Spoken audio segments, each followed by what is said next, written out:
Sa iba pang balita, nagpulong ang lokal na pamahalaan ng Tumawini kasama ang iba't ibang ahensya ng gobyerno noong ikalabing-apat ng Abril kaugnay sa nalalapit na operasyon ng Pineapple Mango Juicing Facility sa Tumawini, Isabela.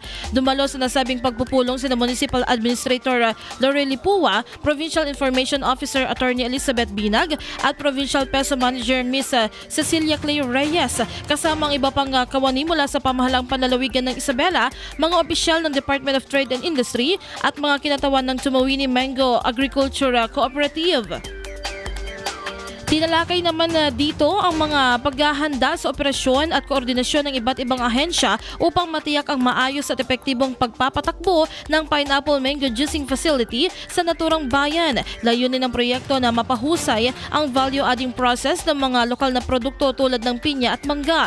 Inaasahang magbibigay ang pasilidad ng dagdag na kita sa mga magsasaka at magbubukas ng mas maraming oportunidad sa kabuhayan para sa mga residente ng Tumawini. Bukod dito, makatutulong din ito sa pagpapalakas ng sektor ng agrikultura at lokal na ekonomiya ng bayan. IFM News.